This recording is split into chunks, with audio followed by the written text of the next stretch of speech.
If you'd have told me a few years back that I would be about to do a sermon series on Proverbs, I would have been surprised because all my life, the book of Proverbs is a book that I have found completely uninteresting. It was never something that I went to as like a choice book.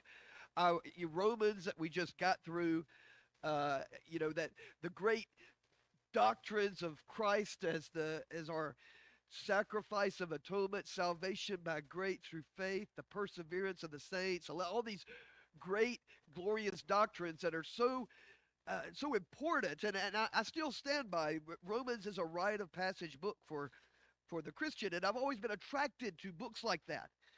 And I would read a book like Romans, and I would come to the book of Proverbs, and I would be like, this is like reading a fortune cookie. There's these little pithy sayings, and what am I supposed to do with this? And it was, these long arguments and sophisticated structure of a book like Romans, and then you come here and it's just feels like random verses. And I felt that way. I would have never said that heretical fortune cookie stuff, but in my heart, I just wasn't sold on it up until a few years ago when we did our D groups through wisdom literature, and Proverbs was one of the books we did. We did Proverbs, we did Ecclesiastes, and we did Job.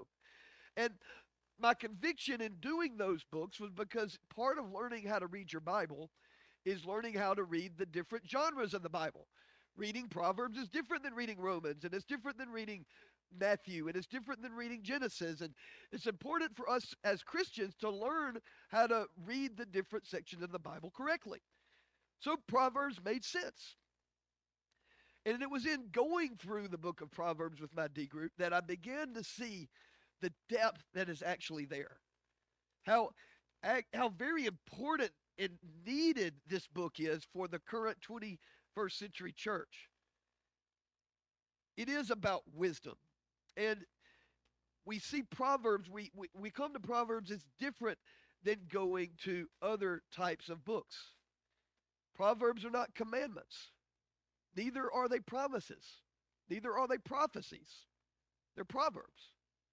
And we have to learn these kind of distinctions because it has to do with our wisdom, how we are learning. What's different about this? And why do we need a book like Proverbs? Well, because there's a certain skill of living that is necessary for us. The commands are important. Don't hear me say otherwise. Thou shalt not murder. It's really important that you guys don't murder anyone. Okay? I don't want to hear of anyone in our church doing that. But how many times do you really sit and think about who you want to murder today?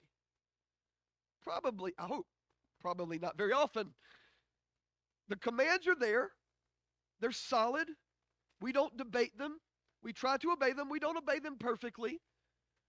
But many times we have to make decisions in which no commandment addresses. Where am I going to live? What am I going to study at school? Who am I going to date? What job am I going to get? What am I going to do with my free time on Saturday? There's no specific command that you can go to and just say, this is what faithfulness to the Lord is.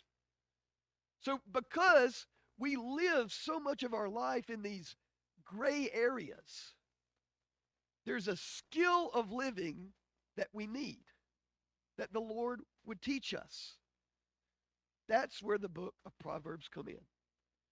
If in the 10 Commandments we see Christ as the lawgiver and the judge, if in Genesis we see him as the creator, if in the prophets we see him as the suffering servant, if in Romans we see him as our sacrifice, in Proverbs we see him as our counselor. If you want to use a hip phrase today, he's our life coach. He's the one who walks with us on a daily basis and helps us make good decisions in the gray area of life where we often live. We need this. And for me, I was pretty uncomfortable thinking of Jesus as my counselor. Why? Because I don't want to give the impression that, it's Jesus is giving me advice that I can take or leave. We might think of that as a counselor today. We might seek counsel for multiple people. And you might hear counsel from one person that's different from another person. And you want to get all the perspectives. What Jesus is not like human counselors, though. His perspective is always the right perspective. It is four gray areas, yes, but it is not subjective and to be debated. He is the one who created the world. He's the one who knows how it works. He is wisdom, therefore to follow him is to gain wisdom. He is, in this book, Christ, our counselor. That does not mean he's not Lord. That does not mean that he doesn't give commandments that must be obeyed. That does not mean that he is not our creator and that he is the king of all that exists. All of that is still true. But he is also your life coach.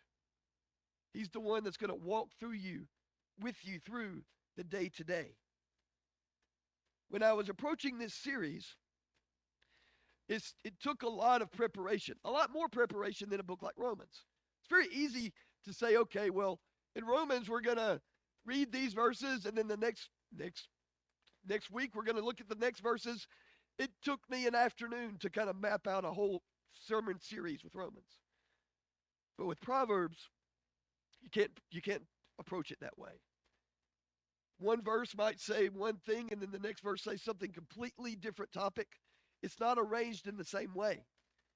So there is, in terms of how we're approaching it, there's going to be a lot of themes that we cover. It's not going to be a verse-by-verse thing. But what I've tried to do is I've read this book so many times in the past year. And sometimes surface level, sometimes really in depth. It's a very easy book. I kind of made it my side project in terms of my devotion. I had my normal devotion, but then, there's 31 chapters in Proverbs. There's also, most months, there's 31 chapters. You can just add a chapter. In fact, I'd encourage you to do this during the series. Read a chapter a day. Go through it in a month. I took time of mapping it out. I created categories of, humility, anger, money, the tongue, and I mapped out, categorized each verse. Where does it belong, to try to see the frequency of the verses? What topics are most important to cover because Proverbs talks about them the most? What topics do I think it talks about and then it actually doesn't talk about very much? So I don't know how long this is going to take, all that to say.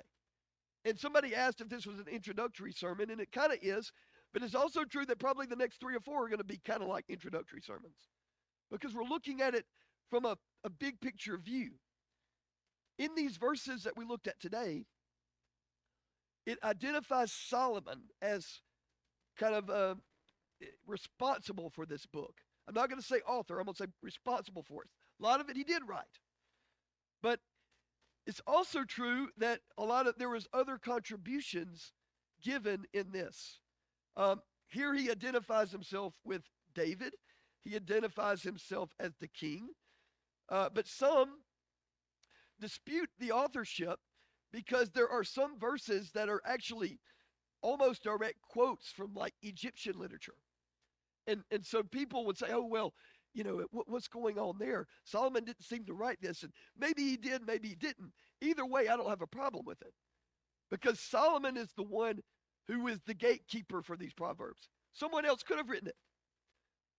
And Solomon could have heard it and thought, yes, that's wisdom, and put it in the book, but it is in the book as with kind of responsibility to Solomon in the first verse. But it is all God's word. Again, this is no problem because all truth is God's truth. God is the creator of all the nations. And the theological significance of Proverbs lies in its affirmation that God is the source of wisdom. We think of Solomon as a wise person, fine. But God is the one who is behind his book, his words. And so we see that the wisdom of Proverbs is not, it's not Solomon's wisdom. It's God's wisdom that Solomon is giving to us. Now, there are authors and editors, five different times that are talked about in this book. Here and in 10:1, Solomon is identified with the book. We also see in 25:1, I actually put the verse there. They're Proverbs of Solomon, but men of Hezekiah copied them. So there was a kind of non-Solomon editor that came in and gave contributions. Chapters 30 and 31 to Agur and Lemuel are different authors. They're saying these are the Proverbs that came from them. So it's a compilation of the wisdom of Israel that we are receiving. Now, but Solomon's a key figure, and I don't want to diminish that, and which is why we read that passage in 1 Kings. Some of y'all read that passage before and know about that, where God gives Solomon the opportunity in a dream to ask for anything. He asks for wisdom. And when he asked for wisdom, it said it was pleasing to the Lord. Did y'all hear that when they read it earlier? You didn't ask for long life, health. You didn't ask for riches, wealth. You didn't ask for your enemies to be destroyed, power. You didn't ask for health, wealth, or power. You asked for wisdom. And that was pleasing to God. And he gave him wisdom. Solomon, he was overwhelmed with the task. A young man who has to be a king of the multitudes. And he's following in pretty good footsteps. He's got a lot to live up to. Son of David. He asked for an understanding mind in that passage. He asked for the ability to discern between good and evil, the moral aspect of decision making. And he asked for the ability to govern God's people, to use the wisdom for the good of his country, his nation. God granted his prayer. So it is that context that we come to Solomon. Someone who desired wisdom asked for it, and God gave it to him. In this summary purpose that we see in verses 2 through 6, there's a few aspects I want us to examine. First, here's a question. Who needs wisdom? Do you need wisdom? In this passage, who needs it? Verse 4, we see the simple, give prudence to the simple. That's a purpose. We also see knowledge and discretion to the youth.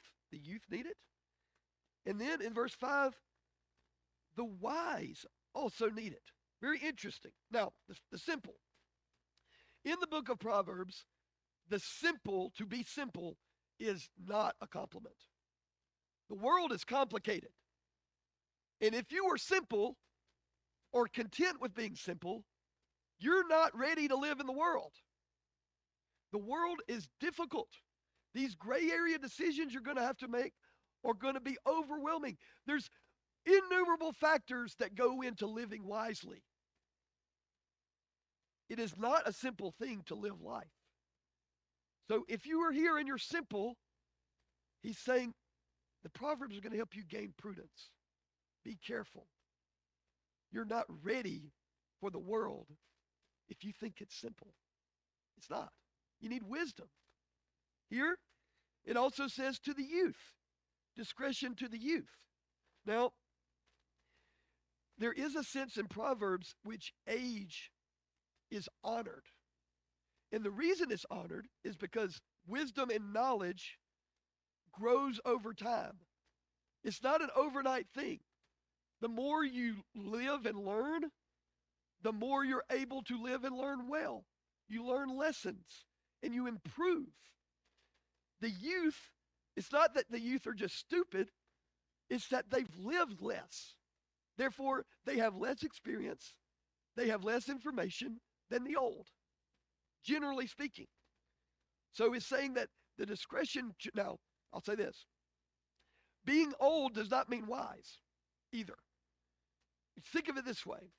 If Jesus has a path to wisdom and someone walks upon that path for a long time, they're going to be very wise. But if someone walks a different path from Jesus' path for a long time. They may actually be more ignorant than the youth who is actually committed and been walking along God's path for a short time. It is experience in following Jesus that produces wisdom, not just being alive. Okay? But the youth obviously do not have as much experience yet. So the Proverbs come in and help. It produces discretion. Here's what wise living looks like. But notice this in verse 5. This is great. It's not this only the simple and not only the youth, it's also the wise that need wisdom. Isn't that interesting? If I'm already wise, why do I need wisdom still? Check. You've called me wise. I've done it. No.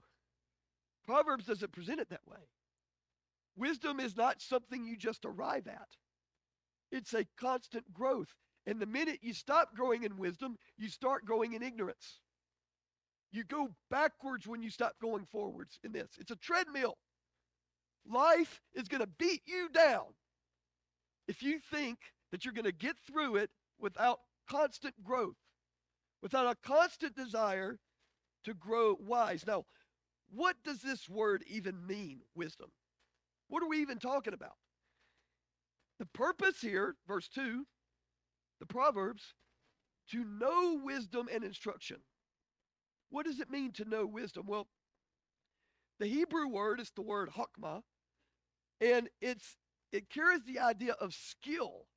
Now, most of the time in the Old Testament, it's translated as wisdom, but it's also translated in other places as like skill. So, for example, when they're building the temple in the Old Testament, the masons, the tailors, the people who have these sort of skills for building, the word for skill is the same word that's translated wisdom, hakmah. So when we talk about wisdom, it's the idea of gaining the skill of living well, the skill of life, of knowing how to live in these gray areas, how to make decisions, how to be godly well through all of the different ups and downs. You need more than commands. You need commands. But you also need, how do I use the commands? You need promises. But what do those promises have to do with this decision I make? What do the variety of promises have to do? What is my context and the people I'm around? How do I make decisions with all of the factors? It's a skill that's developed. It's not just a one. Sometimes we think, okay, well, I got this decision that I'm going to make. I'm going to pray about it. Good. You should pray about it. But when you pray about it, don't think that the solution is always going to come from some voice from heaven that gives a command. When God has given you a whole book of wisdom for you to be able to make decisions by, pray. You need to pray because your heart has to be right. That's part of what Proverbs is talking about. But it's producing a skill. It's something like anything else. If you're going to learn how to play the piano, it takes intentional practice. Life, you have to be intentional about seeking wisdom. Wisdom, and the way it's presented in Proverbs, is complex. One, it is intellectual. It's not less than knowledge. In this passage, it says to know wisdom and instruction, to understand words of insight. Wisdom will involve you gaining knowledge of things that you were ignorant of before. It's a movement from ignorance to knowledge. It's not less than that. So one of the reasons why that's true, the more information you have, the more data you have to reason with, right? If you can see, you obviously can make decisions better about where you walk than if you're blind, okay? So the more information you have, the more you've learned the scriptures, the more you understand God's promises, Even in your, the more you learn about the world, the better you are in wisdom. But just because you have data does not mean you know what to do with that data, right? We have more information now than ever before.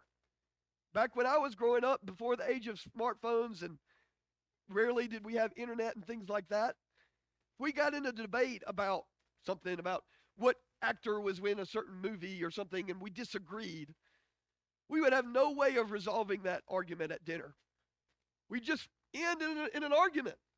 Today, somebody just pulls out your phone, you Google or IMDb or whatever app you need, you solve it. Information is there. Any information, Wikipedia, we'll just Google it and we have information. You can get information, but that does not translate into wisdom. Wisdom is intellectual, but it's a lot more than that. Wisdom in the Proverbs is also moral. It says here in this passage, you receive instruction in wise dealing, in righteousness, justice, and equity.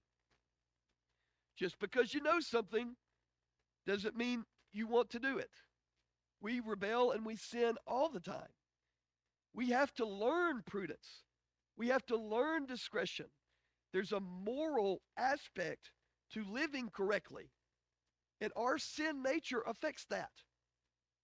It makes what we think is simple even more complicated.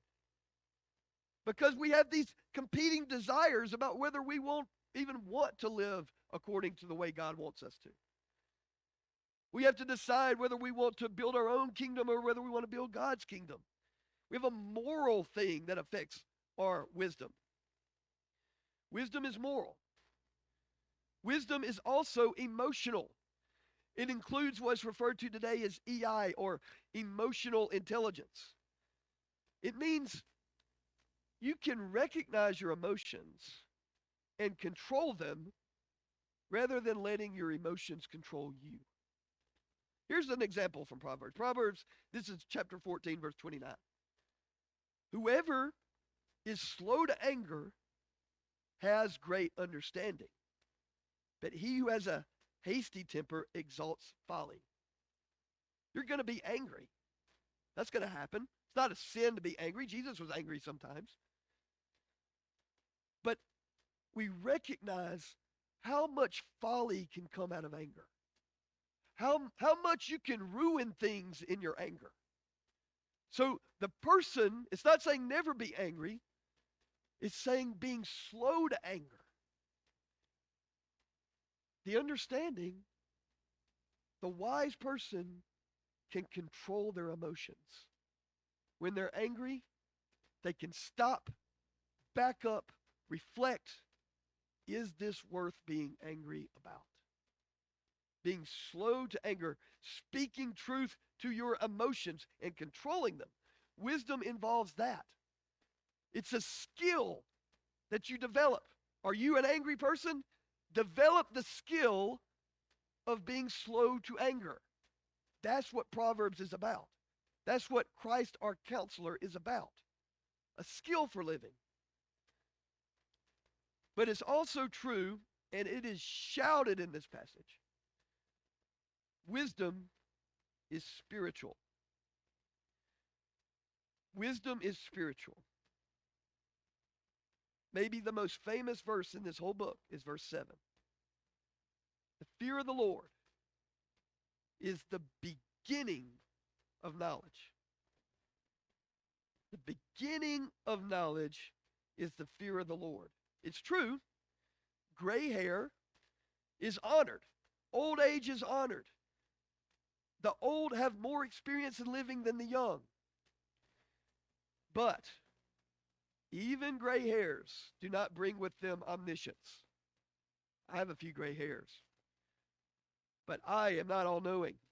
And no matter how long I'm alive, my data is going to be extremely limited, isn't it? I've had certain experiences in life. I grew up in a certain culture. I had a family who taught me certain things. I've had certain friends that I've interacted with. I've had certain teachers certain educational opportunities. They've all molded me and shaped me, and they've been good. But it's just a small fraction of what's out there. The world is massive. God is huge.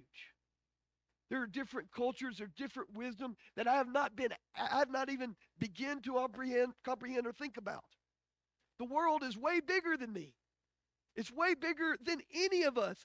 And no matter if I live to be thousands of years old, I'm still only scratching the surface of God's knowledge. Even the very wise are fools in comparison to the Lord. The wisdom of man is foolishness to him. Why? Because God is the one who has all knowledge. He's the one who has all the data. And he has all the data because he created the data. It existed first in his mind. He's the source of the wisdom we're going to see over and over in Proverbs. There simply is no true knowledge if we're denying what God says. This is why the fear of the Lord is the beginning. There is simply nowhere else to go. God is the creator. He's the one behind it all. Now, this phrase, fear of the Lord, is interesting. I read something this week. It's a phrase I've thought about a lot in my life, but I learned something new recently. One commentator talked about this phrase, fear of the Lord, as a compound. Now, if you think of water being H2O, that's a compound. If you take away the O or one of the H's, you got elements. And that fundamentally changes the nature of it. It's no longer water, right? Water is H2O. And he talks about this phrase in the same way in the scripture, and I think it's true. Fear of the Lord is a compound. Fear means something different when you take it away from this phrase. It means terror. It means, running and hiding. It's fear. But when you put fear of the Lord in a phrase and see the way that phrase is used as a compound in the Bible, what you see is that it means that we are humbling ourselves beneath his authority in all things. That there's an utmost respect to God and a humility in ourselves that's willing to say, God, you are always right. I can't disagree with you. I can't dispute you. I can't argue with you. I can't fight you. Fear of the Lord humbly acknowledges him as God. This is why the fear of the Lord is the beginning of wisdom. Because if you want to debate wisdom with the Lord, you're never going to actually find wisdom.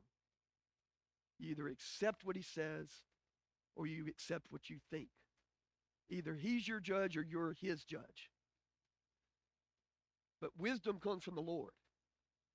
Therefore, wisdom comes when we let the Lord be our guide, our counselor. We're willing to say, God, you were right. You were right about all things. I had our doctor that we take Lily to. We had a situation where we'd gone to 2 or 3 different doctors and consulted on some matter. And when we went back to him, they said different things. And it's really hard if you go to 2 doctors that say different things, because then who's the authority? Well, you are the authority at that point, because you're having to decide which doctor's right. And I don't know which doctor's right.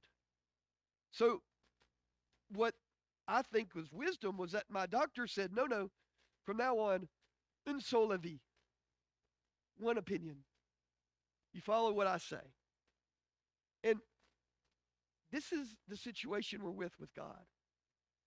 You're not consulting, you're not comparing God's opinion to other opinions and then coming out with whatever opinion you think is right. Fear of the Lord means un sole vie. One opinion matters. Because there's only one creator. The life that you need to live well, he's the one who created it. He's the one who knows. We can return to Solomon now. Solomon didn't end his life well, by the way.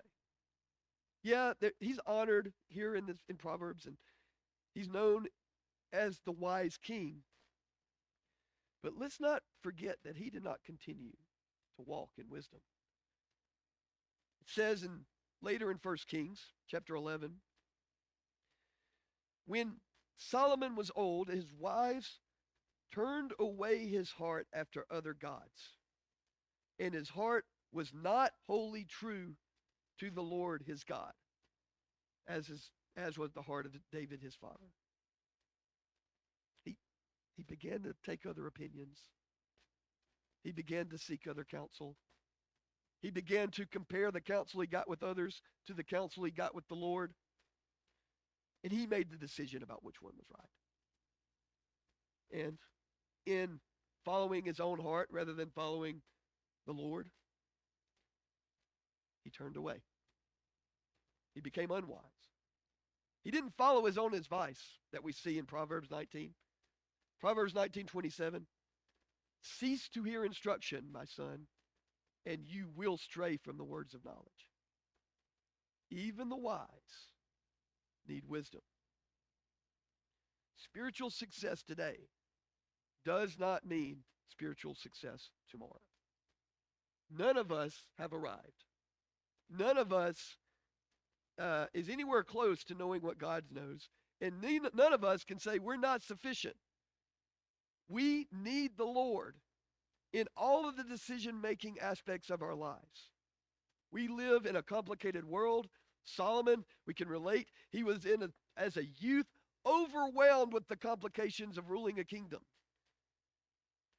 We have to turn to the Lord and say, God, show us. Christ, our counselor. Christ, our life coach. Day by day, help me make wise decisions. Help me guard my heart. Help me to grow in intellectual, in emotional, in moral intelligence, in spiritual intelligence. We must keep going for this every day. You know, I don't know how you'd be categorized. There's lots of descriptions of people in Proverbs. We'll look more deep later. The fool is a character in Proverbs. There's fools out there. Do you know there's some people are fools? You might be a fool. I don't know. I'm not going to call you one. But there's fools out there. If you're a fool, you need wisdom. You're going to destroy everyone around you in your foolishness. It's not just you you're going to destroy others. You need wisdom for the fool. You might just be simple. Don't be simple. You need more than simplicity to live in this life. Grow. Don't be satisfied with where you are. Go to the Lord, Christ our counselor. Be intentional. He's my day-to-day coach. He's the one guiding me. Youth, grow in discretion. You might be a very good youth for where you are. You're not where you need to be yet. And it's okay. You got Christ by your side. You got Christ as your guide. The one who created your life is the one teaching you about your life. That's good news. Wise people, don't stop being wise. Keep seeking wisdom. Spiritual success today does not mean spiritual success tomorrow. As long as it is today, Christ our counselor, Christ our coach, Christ teach me how to make decisions. The good news? Spiritual failure yesterday does not mean spiritual failure tomorrow. Proverbs is here. Christ's counseling office is always open. We see here in the next section, Lady Wisdom is crying in the streets. What is wisdom? Seek wisdom. That's what wisdom is. Seek wisdom. It's here for you. Come. It's a feast. It's there. It's on the pages. There's accountability in the church. There is wisdom to be had. It is offered to us. Let us be a church that seeks wisdom, that we have this desire to know wisdom and instruction, to understand words of insight, to receive instruction in wise dealing, in righteousness, peace, and equity. And in all these things, let us not forget the very first step, the very beginning of our journey to be wise is the fear of the Lord. One sole opinion, one sole master, one sole counselor, one sole coach.